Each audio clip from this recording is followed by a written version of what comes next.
This programme is proudly sponsored by BYD, the #1 electric vehicle in the world and the fastest growing brand in the UK car market. BYD in Super League Raw, building our dreams together. And the home of Super League Raw, the Bluebell in Warrington. Make this your pre- and post-game destination for the best food and drink in town.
So good evening and welcome. Like a little bit of problems with the old software there, but it's a good job of checked. We hope everybody is well, and apologies, of course, for postponing what was far better entertainment for 24 hours. I mean, look, we've got to know our place. It is the national sport. You know, as much as we take the mickey, we took the view. We stood no chance last night. You know, stood no chance. But then again, perhaps we might have done. Anyway. On a different note, welcome back to Mr. Scholes. How are you, mate? You well? Hello, welcome. Yeah, thank you very much for having me. Yeah, back. I've missed everyone. I've missed you. I've missed the guys, and I've missed everybody in the chat. Absolutely, mate. And they have missed you too, sir. Steph will be joining us in about half an hour's time. As for Mr. Nixon, he's on antihistamines. He has had an absolute shocking allergic reaction to something, and it's not the missus. I don't know what's happened to him, but he's in a bad way. He's in a bad way, Mr. Nixon. So apologies from Sir Gregory. He will not be with us this evening, but me and Joel will, of course, be going through. And a bit of a different show tonight. I've decided to do it slightly different, just because we can.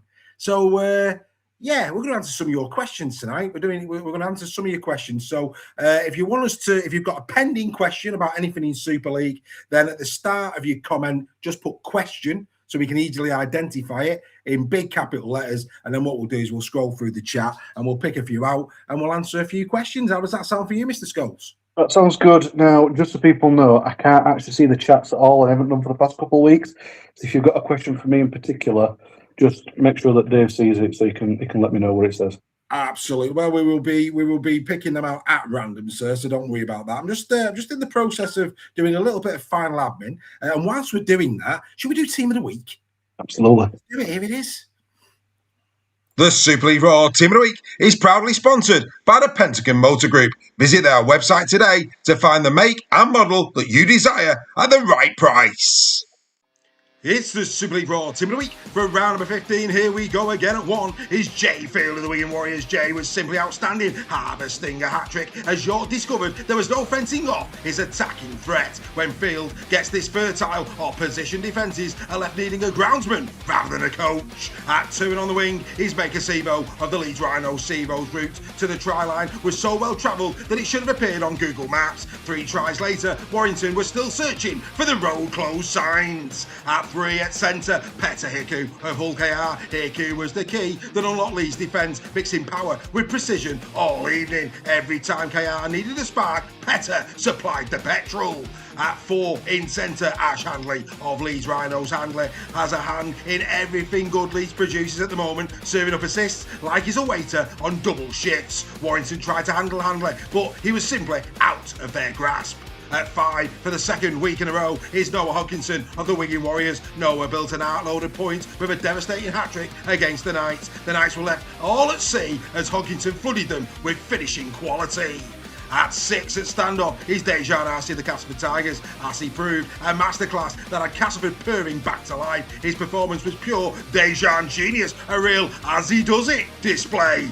At 7 is Jake Connor of the Leeds Rhinos. Brad Harper needs to make sure he doesn't run out of tokens for this Jake box, as once again the beats and bass that Connor provided had Warrington frantically looking for the volume button as they couldn't live with his sounds. At 8 is Mike McMeekin of the Wakefield Trinity. McMeekin was Wakefield's answer to roadworks. Every route Hull FC tried to take seemed to be blocked by McMeekin. His first try of the season capped a shift that was all hard hats, heavy lifting and zero shortcuts. At 9, at hooker is Cruz Leeming of the Catalan Dragons. Leeming was the captain of the Catalan ship, calmly navigating every bit of rough water Bradford could throw at him. The Bulls were left waving from the dock as the cruise sailed off into the distance.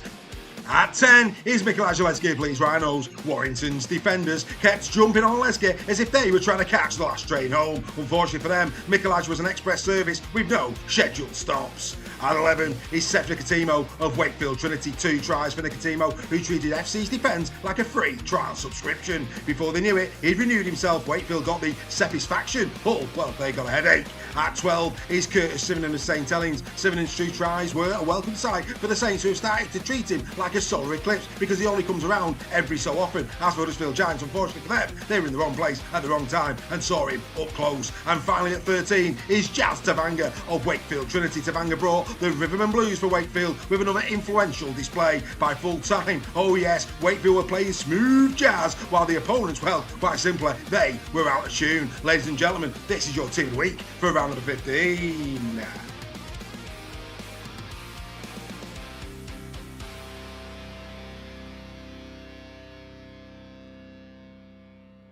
So there you go, the team of the week for round number 15. Don't know why that says round number 14. That's last week, so we may as well get that replaced, haven't we? On the fly, as they say. Here we go. Yes, so there it is, the team of the week, Joel. Round number 15. Of course, all the cherry and whites are going, I really want a 13 Wigan. We won by 7. It doesn't matter. You can't have one to 13 Wigan. Behave yourselves.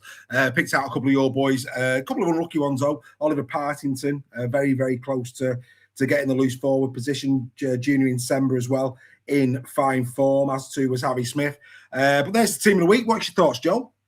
Yeah, I didn't this week for one reason or another. I didn't get to see many games, but what is good to see is that Jake Connor once again he's putting his case forward as to why he is definitely going to be a part of that England team, and we're going to be very, very happy to see that. Tavanga as well. What a polarizing person he is. Some people love him, some hate him. But you know, end of the day, these are all off merit, and if you are playing well, you will get in the team. And I think the biggest takeaway for me is Mika Sivo at Leeds, because I felt for all the Leeds fans who were really looking forward to him coming over when he got signed, and then obviously had that massive injury where he was off for ages. But boy, are they happy that he's back, because I think he's making more team of the weeks than anything. Yeah, absolutely. Absolutely. No, it's a great team. I mean, Jake Connor and Noah Hodkinson week on week retain their position, which is worth noting. Ash Handley against Warrington again, just absolutely different gravy. So good. Ash Handley. Cruz Leeming, arguably one of his better performances for the Dragons, I would say. this week just gone. The interesting thing about this week just gone, I mean, as we move on from Team of the Week, is the fact that some of the games, the better games, were the games that weren't the headline games. You know, I thought the Casford game was entertaining. I thought the Catalan game was very entertaining.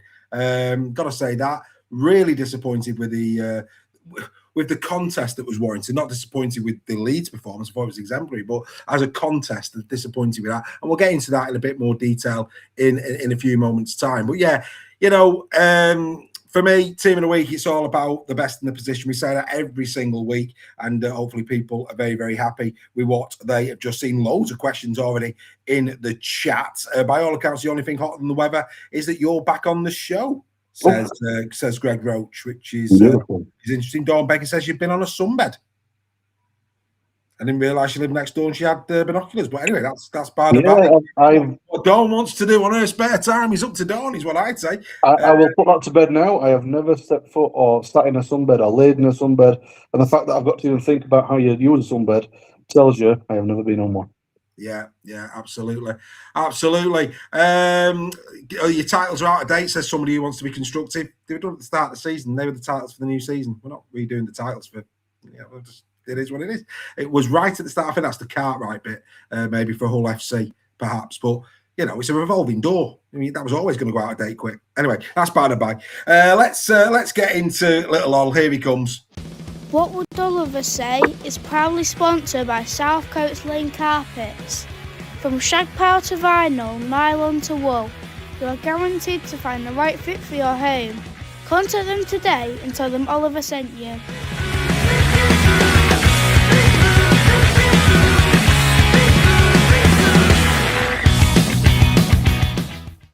This is What Would Oliver Say at Super League Raw.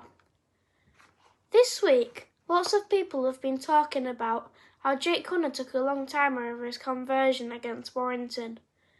Some people said he was wasting time, but the truth is that he was completely entitled to do it because he was following the rules correctly. So, once again, are we asking questions of the RFL and some of its rules? I think so. We all say that we want Rugby League to become faster and a more exciting sport. We want the ball back in play quickly and we want the game to keep flowing. But after a try is scored, players are still allowed up to 30 seconds to take a conversion. If the aim is to speed up the game, then does that even make sense? I don't really think so. Jake Cunner should not be blamed for this. He simply used the time that the rules allow him to have. The bigger question is, though, whether the rules themselves need looking at. Should we keep the shot clock exactly as it is now, or should the RFL reduce the time and make the game even quicker? What do you think, Super League Raw?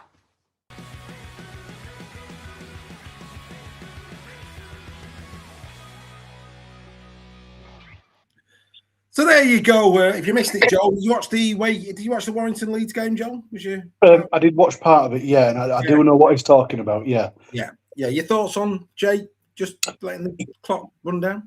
Yeah, so this isn't the first time that Jake's done that. First half it was. Yeah. He's done that many times before. Mark Sneed is also someone known to have done that in the past. Don't get me wrong, you know, if it's within the rules, they can do what they want. Yeah. But you know, there are some players who do naturally take longer than others, and he is certainly one of them. But come on, he stood there just looking at the clock. Yeah, but you know what? He's okay to do it. I agree. Yeah. But then that brings me on to my second point of like where Ollie asks about, you know, should it be made even quicker? Possibly, but then the thing is, you know, you've got to find the fine balance of a good game that is quick, and then the potential of the players needing just them extra few seconds that they get, because that can sometimes prevent injuries. So it's having that fine balance. So I wouldn't say we'd want to speed it up like that, but I think certain parts of the game could be sped up. But we've harped them to death, haven't we?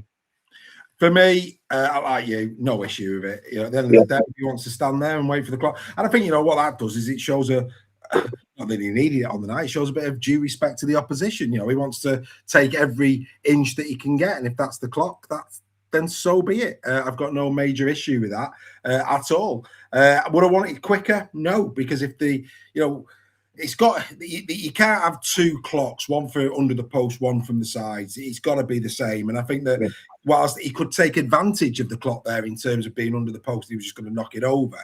They do need that. Let's be fair. Goal kicking is an art, and I've got no issue with them having 60 seconds, especially as the ones on the outside, and to make it messy in terms of different times for different sections of the pitch. The game's already messy as it is. So for me, no issues with that. It's a good point, well raised though, young goal. It was worth a discussion. But yeah, fair play and mind games as well. You know, Jake Connor there, he knew full well, not only was he taking every second, but he knew that'd be really grinding Warrington, maybe taking their focus off the game, which is good for me in the rules of the game, and that's about Warrington having to stay in focus. So yeah, I've got no issue at all with Jakey boy and what he did. Right, like I say, Steph's going to be joining us about 1:30. Let's have a couple of questions. I've already got into the chat, so we'll go in there and look, we've got quite a few on this. Shane Green saying hello to you, Shane. Hope you're well, and welcome to Super League Raw. If you've not watched us before, who do you think is going to make room for London? There's also a question in here: should the bottom team come to the end of the season be relegated to the Championship? Same question. All interesting stuff. A lot of talk around that. Will there be a change? That's the thing. I mean, at the moment, the NRL thing's got a bit quiet, and I think that that's going to have a massive bearing on if it goes to 15. I think I don't think there's much appetite at the moment for it to go to 15. I was going to come to this in hanging and banging, and of course, I think these are pointed questions, Joel. Reference Huddersfield. I'm feeling.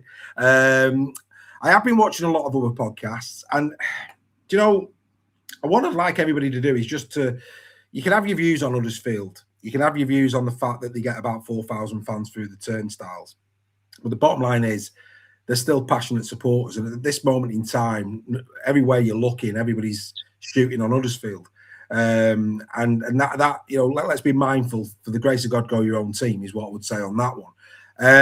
If it stays at 14 teams, it's going to be difficult because I think possibly York will have the lowest, not that matters, because of course the IMG is the top 12. So after that, it's open season. So it would be Huddersfield and probably York, who from an IMG, one of those two would be at risk of relegation for London. The fact that York have got their own stadium, the fact and all the rest of it, how nervous are you, Joel, that if relegation does come at the end of this season, and I mean London are up, Toby King's not going to London to play in the Championship. That ain't happening. So for me, I think we can pretty much take it as read that London are coming up. The question is it going to 15 teams? Is it staying at 14? If it stayed at 14, how nervous are you over Huddersfield not being the one for the chop? Well, so anything I'm about to say, I am going to take away my Huddersfield hat. Okay, I've got to preface that because things I'm about to say will sound like I'm just trying to defend my own team. And, if we're talking on the terraces, I will do that. But when we're on the show here, I'm talking as neutral as I possibly can. So please believe that everything I'm about to say is not with a bias or rose spectacles on. It's not. So if it's going to be that London are definitely coming up, then that would 9 out of 10 times mean that it has to be good to 15 teams. The reason why I say that is because London are or have been 3 full points below us in the rankings. But that doesn't matter, does it? Well, it should, because it's all on the points. But no, it's not. And this is why I asked the question the way I did. But Dave, we was talking about this before. If you remember, there was me, you, Steph, and Reggie, and we all said that it doesn't matter where you finish if your points aren't what they are, because everyone keeps thinking that IMG is incredible. Then it is on your IMG grading. The top 12. That's the problem here. That should be throughout. Yeah, but it won't. It wasn't this year, and it won't be next year. You know, Well, that's then for me, there's no point having the gradings. well, but that's why I asked the question I did. Right. So let me ask that question again to you. Right. No. So the top 12 will be on IMG. Mm-hmm. Right. Whether you like it or not, the top 12 will be on IMG. And then if it stays at 14, there'll be 2 that are done by that panel again, which you can have your views on. Right. So let's now look at it in that way. Whether you like that or not, that's the way it is. Mm-hmm. If what happened last season happens this season, and it's down to a panel for 2 places, and the people that are up for those spots are York, Huddersfield, and London. Mm-hmm. 2 of those 3 are going to be selected to be in. If that same process happens this year as last, as a Huddersfield fan, are you concerned that you're going to miss out with all the noise? I mean, we're not making it. You know, we're trying to show a little bit more. I mean, look, Huddersfield have been a basket case, you know that, yeah. Mm-hmm. But we don't. We're not really shooting that hard in terms of. But we've got to be fair. We've got to be reasonable. Yeah. And it'll be 2 from those 3. Now, for me, if I'm, I've got a lot of time for you Huddersfield Giants fans, but for me, the way things currently sit, I think you've got it all on to be selected for next season. Yeah, it does change things if that's the case. And I don't agree with it. Absolutely don't agree with it, because at the end of the day, it should be for everybody or nobody. Because that is then giving a loophole to be able to pick and choose who you want in and who you don't want in. So that would mean that, yes, we would be the ones that would be the fall guys and we would go. Because currently on the field, and that's what 99% of the fans want to go by, is what happens on the field, would be that Huddersfield would be out and London will be up. But then this is my argument as to why IMG gradings should be consistent all throughout, because Huddersfield have one of the best academy sides in the country. And people can laugh at that, but that is a fact. You look at some of the players that have gone over to the NRL, you know, the only club, I think, that has a better academy, you'd be looking at either Saints or Leeds. I don't think there's not a club that has a better academy. There's other things. I think Warrington would have something to say about that, mate. No, but Dave, how many of them have gone to the NRL or done as well as the players that we've come from our academy? Yeah, hang on, but that's history. Like what's going to happen in the next 5 to 10 years? But that's all we can go by. But mate, in the here and now, right now, Warrington's got a better academy reserve than Huddersfield right now. No. Have they got a better team in the standings? So you're saying player for player that they're a better team? We won the Academy League last year, and we were runners up in the reserve. And had we not had to play our kids at Hull KR, then Warrington would have won the reserve league for me last year. But it's not a fair comparison, because don't pull the face, Dave. Right now. Let me explain. Go on. The reserve. No, don't shake your head, Dave. I'm trying to explain something here. Go for it, mate. The reserve league isn't a normal competition, because the players get interchanged out. We've had a lot more of our academy players come through and play for our first team than you've had go play through for your first team. So we've not had our first team academy team playing in every reserve game. But they won't beat Warrington. You don't know that. No, mate. You don't know that. Yeah, you don't know that. Mate, I do. But you don't. It's not a guarantee. It's not a guarantee. No, mate. Look, we're not getting there, because I watch the teams, mate. I'm telling you now, Warrington right now have got a better academy and reserve structure right now than Huddersfield, and that's not up for debate. What's gone on in the past is going on in the past. But in the here and now, right now, Warrington have got a better reserve and academy structure than Huddersfield right now. Don't agree, but okay. Okay. All right, we're going to disagree to disagree. That's fine. That's fine. Yeah. The talking on that one, but no, I think it's and you know what? I don't want people in the chat to then start having a right dig at me for this, because we've got a very good academy squad. Well, maybe and if people want to come at me, they can come at me, but do it directly. Okay, not indirectly, as has happened quite recently at Huddersfield fans. Okay, that's just for everyone. Absolutely. Right, let's move on from that. Interesting stuff. Who will be the next Wire coach when Burgess leaves? Who knows? Who is there? Who knows? 2 candidates. Well, the best candidate's gone to Hull FC. There's no doubt about that. I think that's going to come back to haunt Warrington. I really do. In terms of, I think had Paul Rowley not gone to Saints, I think Rowley would have been in the mix. But I think Rowley now at Saints, he's comfortable, he's done, he's dusted. So that's him gone. I don't know. I really, really don't know. There's no obvious candidate. I'd tell you an interesting left field candidate. A really interesting candidate. Whether he won it or not is another thing. He's Matt King. With Michael Monaghan coming back as well in some sort of coaching capacity. I could see that. I mean, I'm really, really, really surprised. And I have to say, I mean, I'm hanging fire on the KR debate for when Steph gets here. But like I say, Matty King won't be a bad shout as we sit here now in terms of what he's doing. I mean, look, if he's an assistant Origin coach, that's a feather in anybody's cap. If you're not only coaching an assistant coach, not only in the NRL, but you've also been selected as an assistant coach at Origin level, that says how revered you are in Australian Rugby League right now. And on that basis, I think Matt King will be a great left field shout if he carries on the way he's going. That's different gravy having that stock behind you. Well, it is, isn't it? It is. Obviously, he was linked with the KR job. If he was one of the 14 who didn't get it, well, wow, is all I would say on that. But there you go. That's for KR fans to worry about. But like I say, for me personally, that would be a left fielder. I could see that. I could see that. He's certainly got the respect down under, and that normally leads to an opportunity over here. So and of course Matty's been over here as a player, which again goes. He knows the town. He knows he knows that part of the world. So yeah. Just as we put me on the spot a little bit, but yeah, Matt King, bring it, Joel. Good shout. There'd be nobody else that you would necessarily want that is available. I think that's about as good as you're going to get, unless they're happy to spend some really big money and try and get an NRL coach. Yeah. But there's a possibility. The job. Yeah.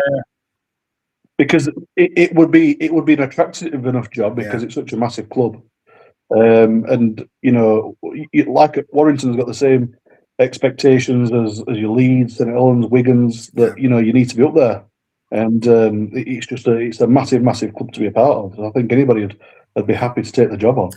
Greg Roach asking silly questions in the chat. We might do that on Magic Weekend. I'm certainly not doing that on a live show. Sort yourself out, Mr. Roach. Absolutely disgraceful question live on air there. Are we going to a 15-team league? I think that's going to be very dependent on NRL. I think at the moment, we've got to remember that York and Toulouse are on half distribution. The next logical step is that they're on full distribution, and then after that to bring a 15th in on the same or in and around the same structure as we currently got now on the same monies, that for me just isn't viable at all. Whereas if the NRL do come in, there's no doubt about it. If the NRL are putting money in, one of the caveats is going to be like it or lump it, London are playing. Whether they've got the IMG points or not, London are coming in, and that's it. And that won't be up for negotiation. Yeah, it won't be up for negotiation. So that's going to be interesting, without doubt on that. Anything else in there? Here we go. I saw Craig Forth in the chat. He was saying, with the Magic attendances, Joel, being so good, have we found a new home for Magic?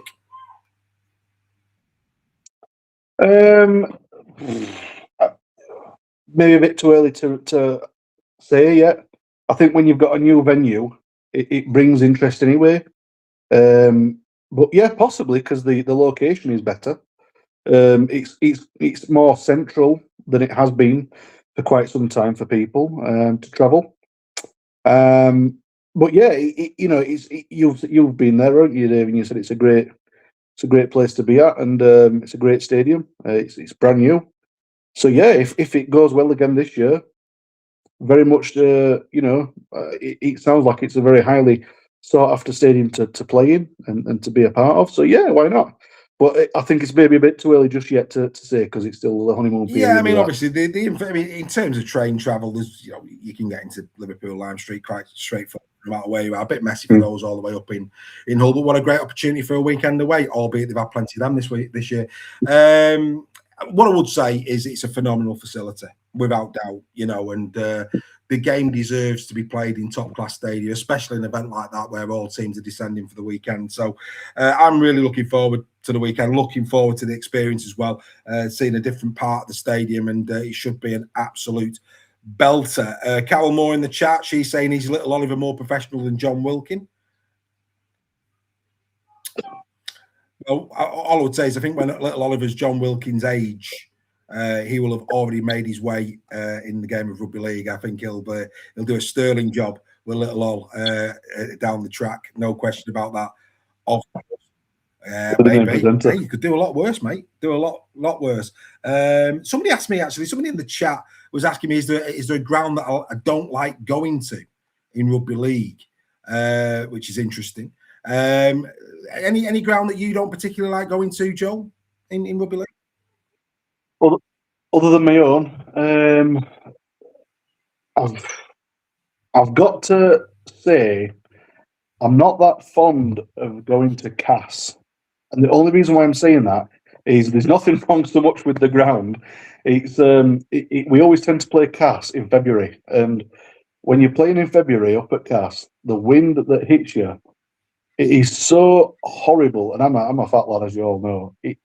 It hits you so bad that it chills you to your bones, and it's just not that pleasant. Because when you're going home, you're spending half your time in second half to try and stay warm, and then as you getting your way home, it's ridiculous.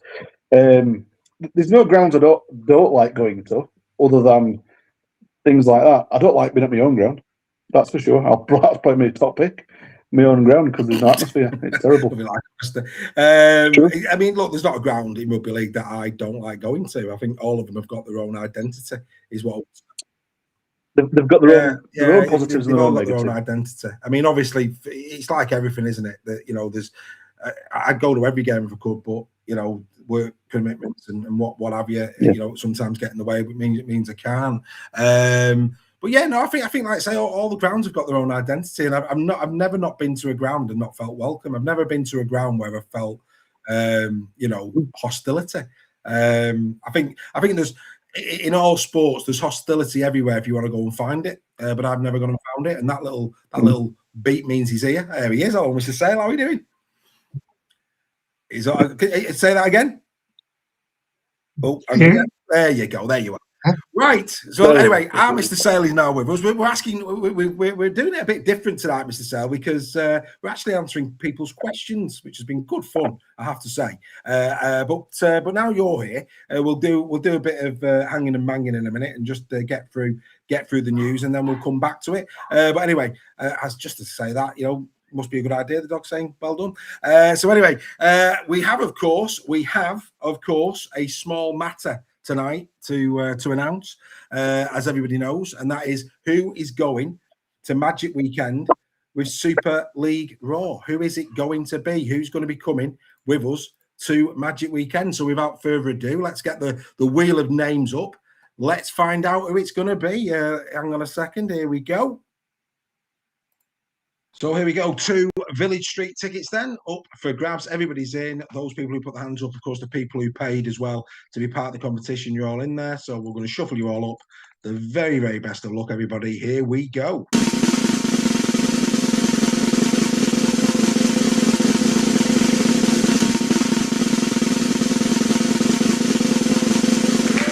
Congratulations to Ian Halliwell.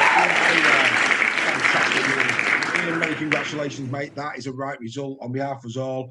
Superb stuff. You are going to Magic Weekend with Super League Raw in Village Street. Many congratulations. Outstanding stuff. Well done to Ian Halliwell, who is going to be coming to Magic Weekend with Super League Raw. Where the lad's gone?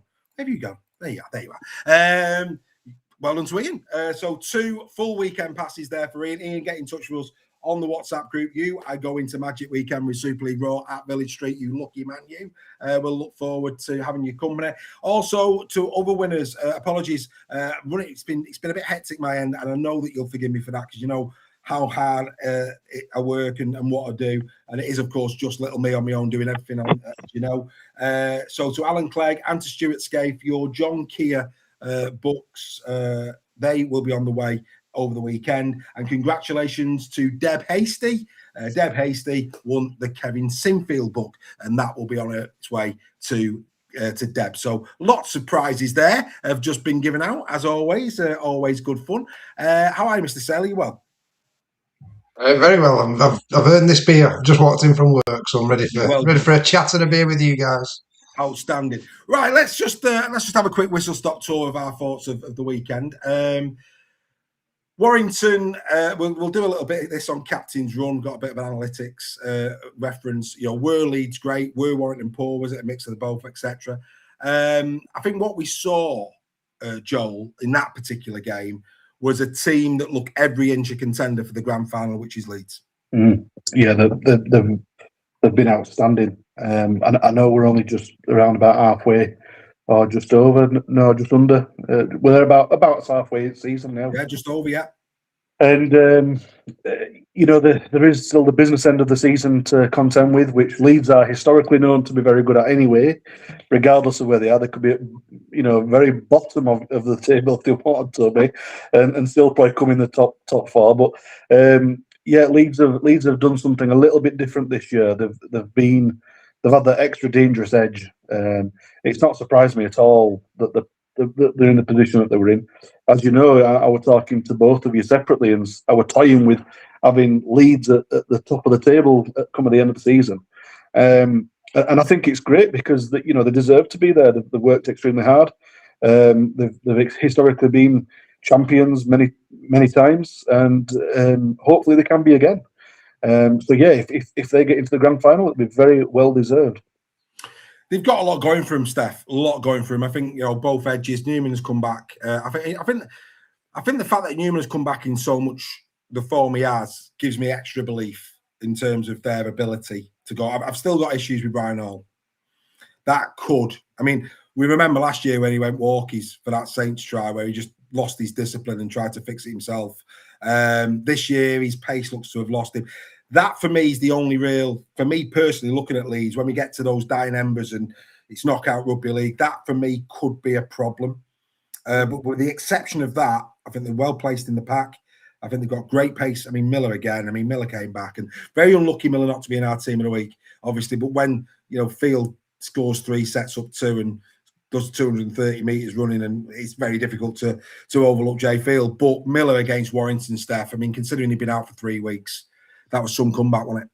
Yeah, it was. And I mean, the difference I think with Miller was it wasn't an injury, was it? Yeah. So it's more of a holiday for him, a 3-week holiday, wasn't it?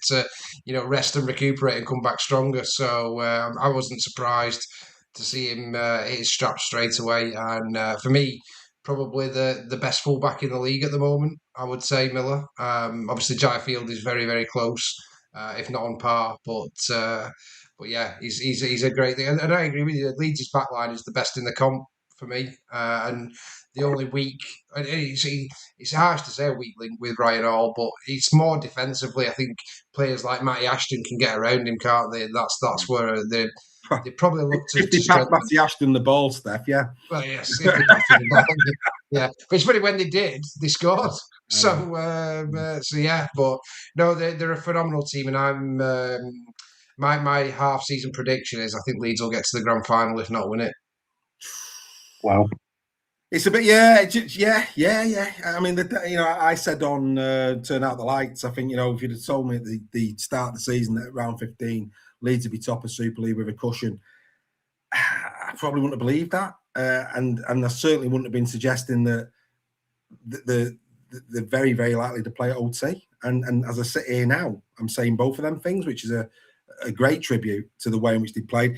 I think Joel's got a beer there because you missed a right good bit of tit-a-tat between me and Joel, mate, before you come on. I'll let you watch that on the replay. So maybe Carol's feeling a little bit hard done to there, Joel, in terms of my quick shoot down on your academy, and she's softened the blow a little bit with a drink, mate. So very kind of our Carol. I can take anything from anybody, mate. Especially me. Absolutely. Yeah, absolutely. And it says there, always the debate. It's what it's all about and always done with the utmost of respect. Well done, Carl. Couldn't agree with you more. Wiggins won the league, boys. June. We said it last week, even more so this week. Closed the book. Wigan champions. Yeah, but all jokes aside, it was ruthless. I mean, we speak on this show a lot about a team being ruthless, and they were. I mean, I don't know what happened in the last 15 minutes or so, but again, credit to York. And again, people will say, you're mad, aren't you? All the people at the minute are saying, no, it's not work, York and Toulouse and all the rest. And I get it. I mean, this was always going to happen. But how many teams lose that by 100? Don't score those 20 points in the last 15 minutes. And that should be celebrated. We would. Yeah, it should be celebrated, shouldn't it? Fair play to him. They carried on playing till the 80th minute, and they got a couple of tries on the board for their fans that were in the stadium. Well done to him. Well done to him. But that said, Wigan were good, Joel, weren't they? Oh, fantastic! Yeah. Since the final, they've just been almost like a different side. Yeah, they're just looking extremely dangerous again. And I don't, we was kind of saying before the final, you'd be kind of fancying your time at Wigan, and now I think it's completely changed. They've maybe they've heard what we've said, and Wigan have taken exception to it and thought, right, I'll show you, stuff you. They're absolutely brilliant, and it's nice to see, because you kind of expect, once again, expectation again. You expect them to be there or thereabouts. Yeah, absolutely. And I mean, Steph knows this, because I told him at the weekend. You don't.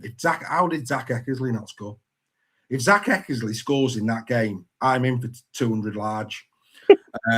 It's just like, before the game, I'm there, Phil will score a couple, and Hutchinson will score a couple, and I'm getting a bit giddy on the app, bump. Oh, Eckersley's got to score anytime, surely.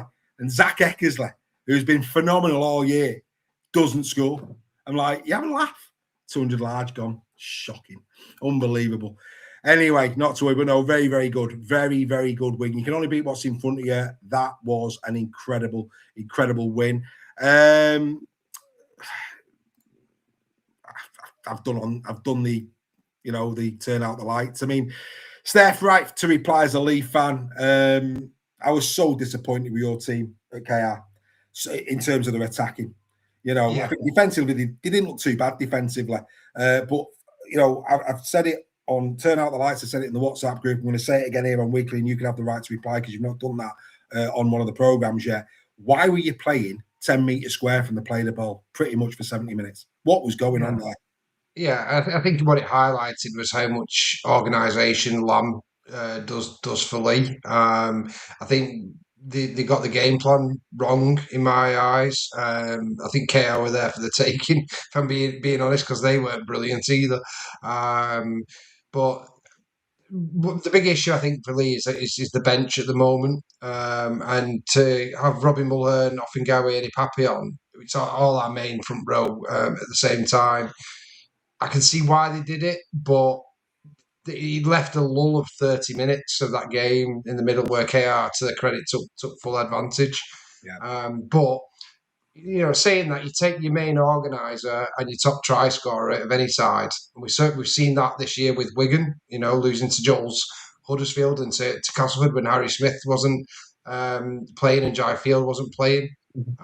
So even teams, the greatest teams like Wigan can suffer when you take key players out of teams. So the effort was there from Lee. KR just had a bit too much, but I think that's probably, in recent history, the best opportunity Lee had of beating KR at Craven Park. So it was sad that the boys couldn't take advantage. But the good news is, it looks like we're going to lose this week with a pretty much fully fit side for the first time this season, which is going to be interesting. It'll just be, I said to you earlier, Dave, didn't I? It's typical Lille lose to lose this weekend when they've finally got the full strength side. But mate, they won't go away. They won't go away. We know that Toulouse won't go away. But I think we were critical, Joel, at the Challenge Cup final of Willie Peters. Willie Peters, massive credit. And it's hard to be critical of Willie Peters, but we were. The Mikey Lewis decision to leave Mikey Lewis on. We were filthy over that. We were like, just don't, in a Challenge Cup final. Sorry, especially when you've got the personnel to work that out. We were filthy. In the same breath, I'm a bit filthy with Adrian Lamb, who again done a phenomenal job at Leeds. But in game, when you see Burgess go off and you see that KR are having to move the pieces around, you've got to change that. You've got to turn around and get the word on the pitch, right, lads? Let's get this ball moving. Let's get it out to the edges. Let's go and put them under. And when they did that in the last 10 minutes, they got joy. And hindsight and all the rest of it. But in game, I'm screaming, what are they doing? Because, as a neutral, Joel, we won a close game. We won an exciting game. And at that point, KR were pretty much over the hill and far away. And Lee, for me, had a real opportunity from a neutral's perspective to make that a real good arm wrestle. And for whatever reason, the word didn't get on the field and it didn't happen. Yeah, but, even though that isn't good, he should get called out for it. It's probably a good thing it's happened, and the reason why I say that is because there are teams that can quite easily rest on the laurels, and I've noticed that. We saw that with Hull KR in the Challenge Cup final. Nobody in the right mind would normally do that, but for whatever reason, Willie Peters had a brain fart and thought, better of it. Silly. Adrian Lamb, I think, I don't know. I don't know the bloke. Don't know if he is like this, but could it be that since they've come back in Super League, they've been in the playoffs, every single year? Is it that we'll be okay because we have been for the past few years? So maybe it's a bit of a kick up the backside that he needs. And there's still plenty of the season left, So absolutely they have, and I certainly wouldn't want to ever write Lee off ever, because they've proved time and time again that they are, they're a real good quality side. But that also goes up to the coaches that they can't be resting either. They've got to be on it all the time. And when you sniff blood like a lion, you've got to attack, and they didn't do that. And unfortunately, that was the issue, and it was too little, too late. Bill Leyland, of course, did what he did in good. What happened there? I can only imagine how blue the air was in Chateau Sale when Bill Leyland scored that try. He has no right to score that try. And again, as much as from an attacking perspective, they didn't throw the ball around. Wow. What happened there, Steph? That was just like, I've not seen Lee defend like that. I don't think ever. It was just fair play to Leyland, though. Got to give Leyland his due. He just didn't give up and he wrestled. He got the ball down, but how blue was the air, Steph? Was it pretty blue? You probably wouldn't be fit for Super League Raw consumption, I'd say. You said earlier Lee defended quite well in that game, and they did for the majority of it. That was a pretty poor one, and that'll have been highlighted. But I think the biggest issue Lee had was, obviously, we've not had Tessie New and Amaya Hanley playing. It was their first game back from injury, as well as Lamb being out and Charnley being out. But regardless of who comes into a team, one thing you always say is that they should, as a minimum, be able to defend well. That was a particularly disappointing. But on the flip side of that, there's plenty of teams that go to KR and get 60 put on them, 50 put on them. So I was overall happy, but very disappointed in that effort. But they happen, switch out. It's always a momentary lapse in concentration. And good players, Bill Leyland is a good player. Take full advantage when you have that lapse. Absolutely. Rebecca Frey in the chat, getting the beers in. Well done, Rebecca. Looking forward to seeing you tomorrow night in and around the HJ, I am sure. Enjoyed Castleford's first half performance, I have to say. Again, they dropped off, which I thought Catalan as well played well for the most part. I thought Bradford's defensive structure in the middle was a bit, especially in the first half. You shouldn't be conceding that many tries underneath your posts. And when they did finally wake up, they made a game. Before KR fans get upset, by the way, just well done. Chalking the wins off, they're rising up that table. Well done to KR. Very professional performance. I don't think it was vintage KR by any stretch. I think there's still work to do in terms of trying to get back to that form that got them where they got last year. But good win, a very, very strong win. Big point for that as well. We talked there about the big players missing for Lee. They had Jez Litton missing and lost Burgess mid-game. So, it swings and roundabouts a little bit on that one, But like you say, the thing is with champion teams, they can play not to the normal standards and still win games. And that shows an absolute quality side. Absolutely. I couldn't agree with you more. Nige Bennett's gone to the bar. Always goes to the bar, Nige. He's a good man. He's enjoying the debate tonight. He's enjoying it. He's Nige. Well done, Nige. Thanks for that, matey. Good to see you as always, Nige. We hope you are well, me old pal. Fantastic to see you with us this evening. I want to talk to you, Coach. I'm going to talk. I've got to go there. And do you know what? I'm going to do this the other way around. So, John, I want to talk to you about. Paul Rowley, the two coaches at the end of the game, Saints against Huddersfield. Let's just tap into what they said in the post-match press conferences, and you can give me your take on Paul's comments. Paul pretty brutally said, well, I won't say brutally, but he clearly intimated it. This team is not his side yet. It's not his side. Without saying it bluntly, that's what came out of it.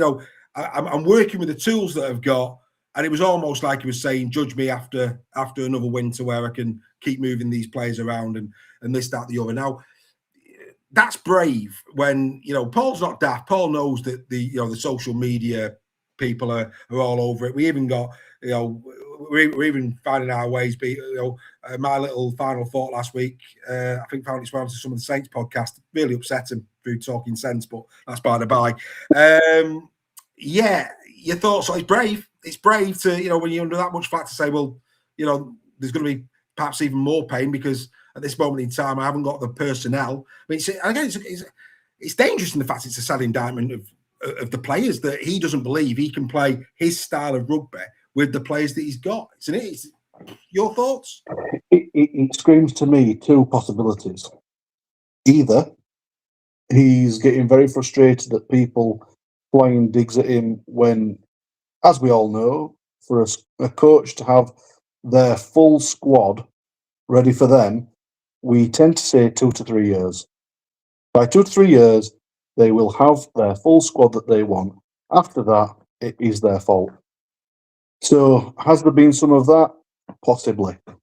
It could even be that Paul had some certain guarantees given that by certain year X you can have this amount of money per player, so on and so forth, and maybe, just maybe, he's not getting the promises that he had, and maybe it's just a bit of frustration spilling out. If that's the case, Paul should be a bit smarter about that, and maybe just be careful what he says, in the public domain, because whether what he's saying is correct or not, you have to be careful because everything's political now. You've got to be so politically correct. But I think we've said this so many times. The Saints fans, the club, everyone that's around Saints. If you're not winning, you are the worst person on the planet. And the second that you win again, they've never said any of that. You're the best person they've ever seen since sliced bread. So you can't have. If you make your bed, you've got to lie in it, and that's unfortunately what happens with a club like Saints. And if he's not been given he's not getting the assurances that he's been given, I can see the frustration that would be there. And I say that because we've seen that with a few coaches at different clubs, and it's come out in the end that they weren't given the backing that they were promised, and that can be very frustrating because he can't do his job if he's not getting that.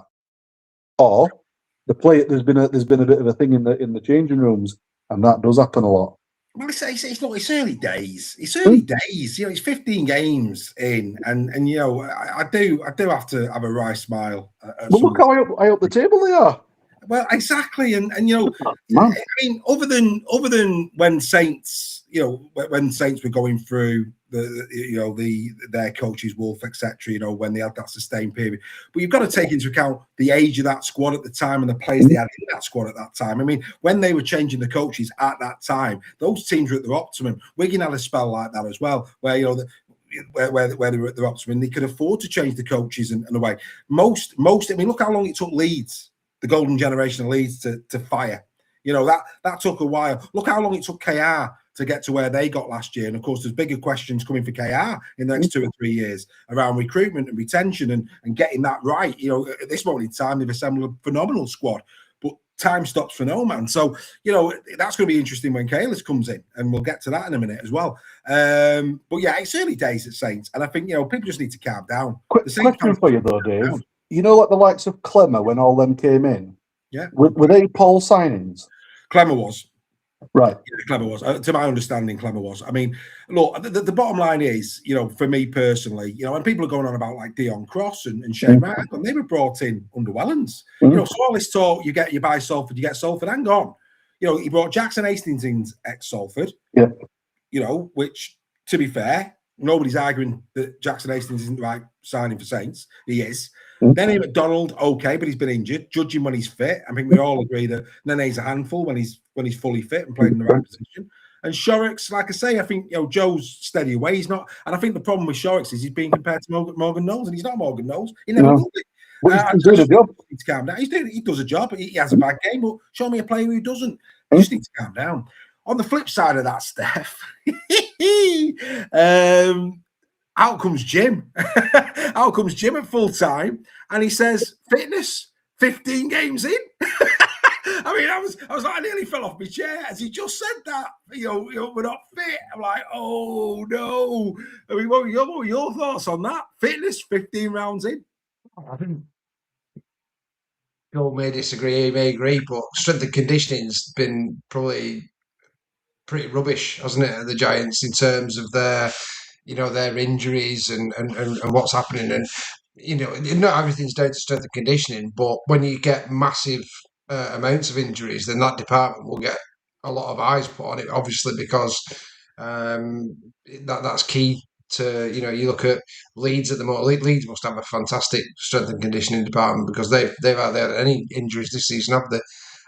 But yeah, very, very concerning when a new coach coming in, it's his opportunity to highlight it, isn't it? But halfway through a season, fitness shouldn't be an issue for any team. Do you know what? I can't believe I'm going to say this, but Andy Bibby take a bow. Andy Bibby take a bow. That's a cracker. Looking at a jam butty, looking at you three tonight. I think you're the jam, Joel. do you know what's funny, right? Do you know what's funny? On the camera, I'm looking at myself. I do look red, but when I'm here, I don't actually look red. When I've looked in the mirror, I'm not red. It's weird. Oh, do you know what? Fair play to him. Do you know what, Andy? On that basis, consider going to be a stand-up comic. Go and consider being a stand-up comic, and yeah. Oh, that's funny. Gotta give him his due. Gotta give him his due. Absolutely superb, Gaff. Right, okay. I think that was the week that was. Let's get into this, lads. Here we go. Banging or hanging? Well, let's not dilly-dally because we've got other things to talk about. Let's do this as swiftly as we possibly can. We're going to start with a whistle-stop tour of the grounds. I hope I've got most things in the chat. If I've missed anything, let us know. Bradford, let's start at Bradford Bulls. First of all, Ryan Sutton extends his contract. Joel, hanging and banging? Yeah, banging. Yeah. Done well, hasn't he? Very good. Yeah, great player, yeah. Staying at Bradford, Steph, John Bateman being linked with a return to Super League and Bradford going home to Bradford. Banging or hanging? Well, I think look at players like Zach Hardacre, for example. When he went to Lee with Ricky Latelli, a lot of people said, "Oh, Leah signing, poor, he's past it," kind of thing. And they've even said things about Zach Hardacre when we went to Hull FC as well. And Zach's proven everyone wrong. He was probably their player of the season last year at Hull FC alongside Herman before he got injured. So the good thing with Bateman and Bradford as well is that he's got that passion for that club. You think he was the academy there, was it? He came through at Bradford. So he's going to give his all for Bradford. So I think that's a really good sign. I think that's banging for them, and I think he'll maybe recapture some of his form over here. He's still early 30s, isn't he, Bateman? So he's still got plenty in his legs. So 32. Yeah. So and let's not forget, Lee signed players like Zach Hardacre and won a Challenge Cup. Yeah, I think for me, people will think of John Bateman and they'll think, England, which is unfair. I think when he came to Warrington, there's no doubt he's got defensive steel. There's no question about that. He really does tighten up a defense. Bit grubby as well, unlike Bentley, grubby, but maybe just keeps a slight more of a lid on it. Maybe just slightly. I think with the emotion of it, maybe going back there to finish his career. The fact that he's going back and he's still got a bit in his legs. I'm with you on that. I think that's not bad. There's also talk of Nicarima's brother going and joining him as well. That'd be a good sign. And if that one comes off, that's different altogether. That's a different level if that one comes off. So we'll keep a close eye on that. But yeah, I agree. I think Judge John Bateman as a Super League player, I think he's still got a lot to offer for Bradford, and I think that could be a really good move for him. And it says a lot about Bradford's ambition still. They need that. They need that type of player, don't they? I mean, they've got it. They need winners. I mean, you look at their squad. It is devoid of that a little bit. They've got great, good players. They've got players that have got a bit of spark, like your Nicarimas. You've got your Ryan Suttons with your NRL experiences.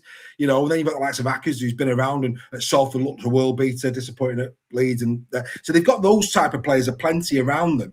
What they haven't got is those players that can teach that bit of winning mentality, that winning culture, and I think Bateman would give that in its droves. Is it the first? Just to throw a question back at you, Dave, because we don't normally do that, but is that a bit of the Vegas effect kicking in with player recruitment? What an opportunity for John Bateman to go over there and play in Las Vegas. I'm sure that would have been an attractive thing for him.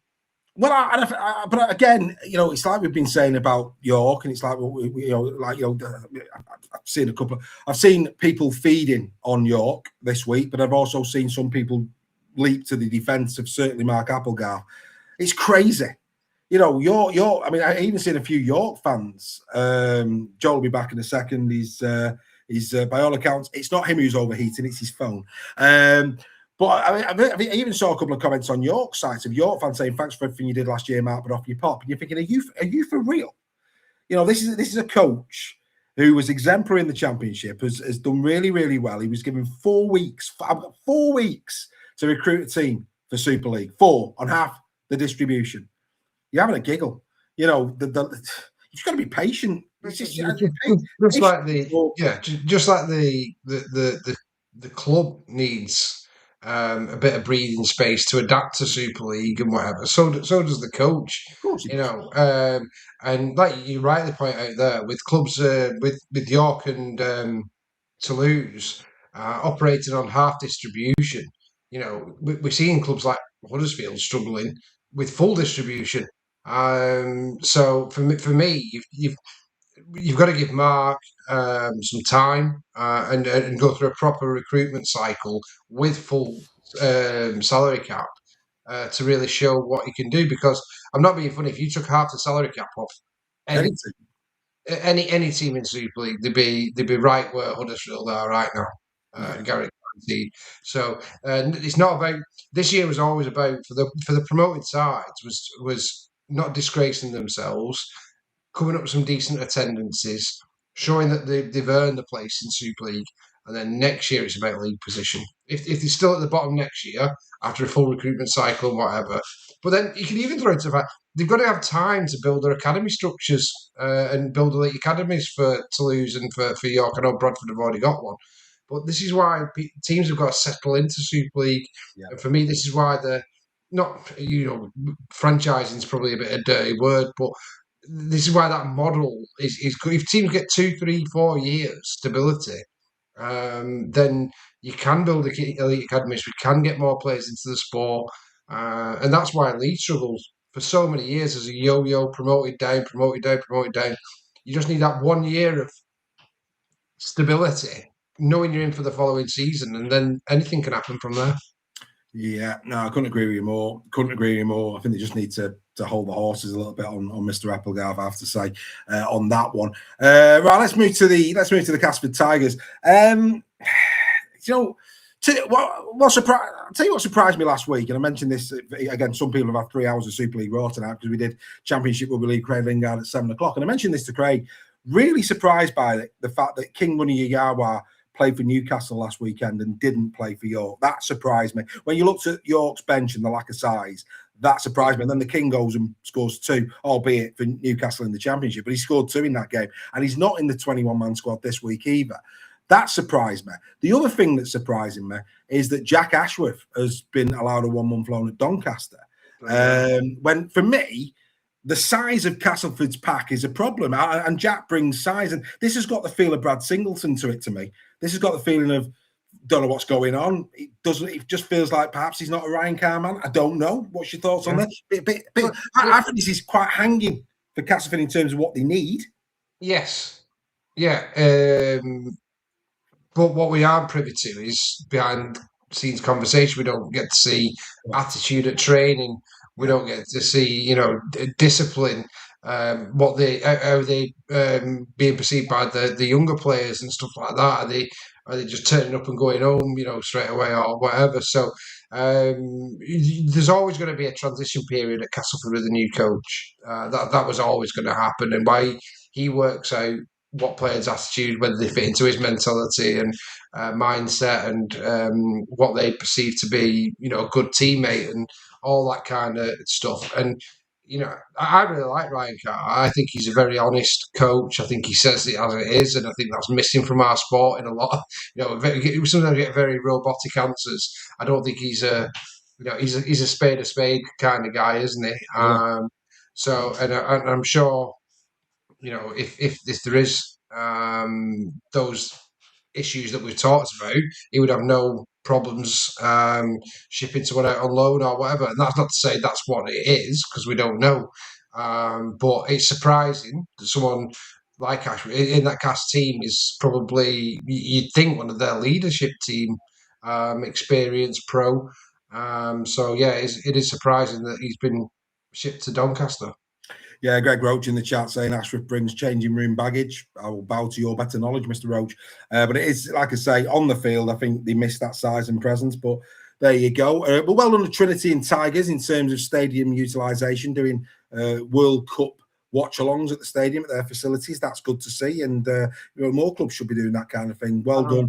Barrow Raiders did as well. Yeah, it's good to see. Yeah. It's good to see. Why not? Why not? Exactly what they should do. Really, really good. Well done to them. Right, this has come a bit out of left field today. Mikel Goudemont back at the Catalan Dragons till the end of the season. Wow. Just come from nowhere and you're like, oh, okay. It's just messy, isn't it? Catalan, it's just messy, isn't it? Yeah. For a few seasons. They just need to. I don't know. Where was he at? Where was Goodman at? He went to the NRL, didn't he? I think he went back home. I think he went to the NRL. I think he went second tier. You think he got to NRL, yeah. In second tier. Yeah. It's just a good. He was a good player though. I like Goodman. I thought he was really good, but I mean, it's just till the end of the season, I suppose. So he's playing for a contract, isn't he? So again, I like those type of signings where players are going to be hungry, and it's up to him, isn't it? So if you get an opportunity, you can then make 3-4 more extensions on your career, can you? So yeah, we'll see with that one. I just when I saw it hit, I was like, really? Yeah, odd. Because it's not, for me, where he plays, they're not too bad. No. They're not too bad. It's just like, anyway, I mean, all right, it's good to have depth, I suppose. But on a more positive note, Jesse Arthur's signed for next season, which is decent player. Didn't play in the grand final, of course, but was a part of the Broncos 2025 squad. He'll bring summit. He's only 27, so I think that's banging. Well, that's when you bring in NRL players over. You can't ask for him as a Super League club. We're never going to get Nathan Cleary in his prime, are we? We're never going to get things. But players like that are of that age, that have got the experience of being in top NRL Broncos environment, the likelihood is, he's in the top percentile of players that are probably going to achieve, isn't he? So you'd expect him to do very well at Catalan. Yeah, I'd agree. And if John Cartwright as well being rumoured to staying on, I think that'd be banging for Catalan as well. Yeah. Again, the structure is everything, and we've seen that. No better example, Willie Peters. Once you've got stability, Another example, Brad Arthur. Another example, Adrian Lamb. It's no coincidence that when you've got a head coach and he can adopt his processes and disciplines within that team, and the players then can buy into that, that you then have pretty steady success and consistency. Yeah, I agree. Some hanging news: Ed Chamberlain out for the season. Will Kirby as well at Hull FC. He's out for the season. And we're at that point now where decent injuries are season enders now, because of course we're well into the season. So we wish Will and we wish Ed all the best. Ed's still under contract at FC, isn't he? Yes. Yeah, he's on loan. Yeah. Right, we come to this. Hopefully Joel will come back in a minute. By all accounts, his phone's in the fridge cooling down, which is saying that. Yeah, it must be odd not only for phones but for the people of Huddersfield to see the sun. So I can imagine this has caught him a bit off guard. Bless him. So yeah, that's where Joel's phone is at the moment. Bless him. But here we go. Let's get to KR. Nathan Kalis, he's going to be taking over a 3-year contract from 2027. Yeah. Your thoughts on this one? I think even KR fans, it's been lukewarm. It's not. You're not getting the feeling it's excited them much. What's your thoughts on this one? Well, who would they've got that would have excited them? Well, it's interesting you say that, right? It's interesting you say that. Let's take a look at this from the point of view of Leeds. So Leeds got Brad Arthur. Yeah, so Leeds got Brad Arthur. NRL coach. He was on a downer. Was on a downer, but had also been successful at NRL level with Parramatta. So, look, you're up, you're down in rugby league. You are. And what you need is time and you need patience. Adrian Lamb, case in point. Challenge Cup final, win. Been a bit like that. Nobody's getting too excited about giving him the chop, and rightly not. There's only so many trophies a year. So I look at Leeds and I think, Leeds got Brad Arthur. By all accounts, 14 coaches were turned down for Nathan Kalis. 14. Now, we don't know who those 14 are, but again, there's been a lot of rumour as to who some of those 14 were. To say that you've had 14 people interviewed and some of the names that have come out as part of that interview process, and then all of a sudden you're appointing somebody who has never coached at NRL level. He's been an assistant coach, but then went back down to reserve coaching, which again is odd. Once you do well in the second grade at NRL, you then get an assistant coach's gig, and then maybe you go and get an NRL gig, or you come over here. He's done a up-down piece in NRL first to second grade. He's not pulled up many trees in second grade in terms of the success. Look, 132 reserve grade games, 158. Willie Peters has never been a head coach in NRL, has he? Well, no, and I get that, and people will say that. Well, neither did Willie Peters. You're absolutely right, but and again, I could be completely wrong, but there's that old adage, you can't go to the well so many times. I think with Willie Peters, they got an absolute gem. Now, of course, they've done the due diligence with this guy, or you hope they would. But for me, and again, at the risk of upsetting people, this is a bit of a poison chalice. It really is, because Willie Peters is going out a hero. Yes, what you want to do, especially as an unproven coach, is you want to go into a team that's struggling a little bit, but has got resources and potential, to use our friend Reggie's word, which we always get in. And KR is difficult because he's just coming off the back of a quadruple with a coach that's adored. That's going to be a thing. And like we said about Mark Applegarth about getting time at York, this is where KR fans are going to have to. I mean, the good thing is for him is he's inheriting a very good squad, and he can, add and tweak to that. But the nucleus is there. It's a bit like when Matty Pete took over from Adrian Lamb. Bevan French and Jack Field were already there. And he had a great academy infrastructure that was already there. So KR have got a bit of that, but the pressure's definitely on him from day one, because we all know how vociferous the KR support is. Given recent successes, if they were to go on an immediate poor performance, couple of losses, the pressure will ramp up very quickly, is what I'm going to say. But any coach is going to have that who goes to KR. So for me, it's not an ideal time when you've got a messiah that's leaving on his own accord. It's a tough gig for any coach to go there. Yeah, I don't, like I say, it could be a success. It was just not. It wasn't for me personally. I mean, we were mentioning earlier in the show about Matt King, who weren't here, and somebody said, "Would you think might take over from Burgess down the track?" And I went, "Oh, Matt King." And Matt King, I think, was rumoured as being potentially linked with KR. And again, I just look at, and again, I take KR's views on this, but you've got a reserve grade coach in Nathan Kalis, or you've got, if Matt King was a part of that process, somebody who is an assistant coach now in the NRL and an assistant coach at Origin level. Now, for me, if the Aussies, obviously, the Aussies would see Matt King at the moment as superior to Nathan Kalis.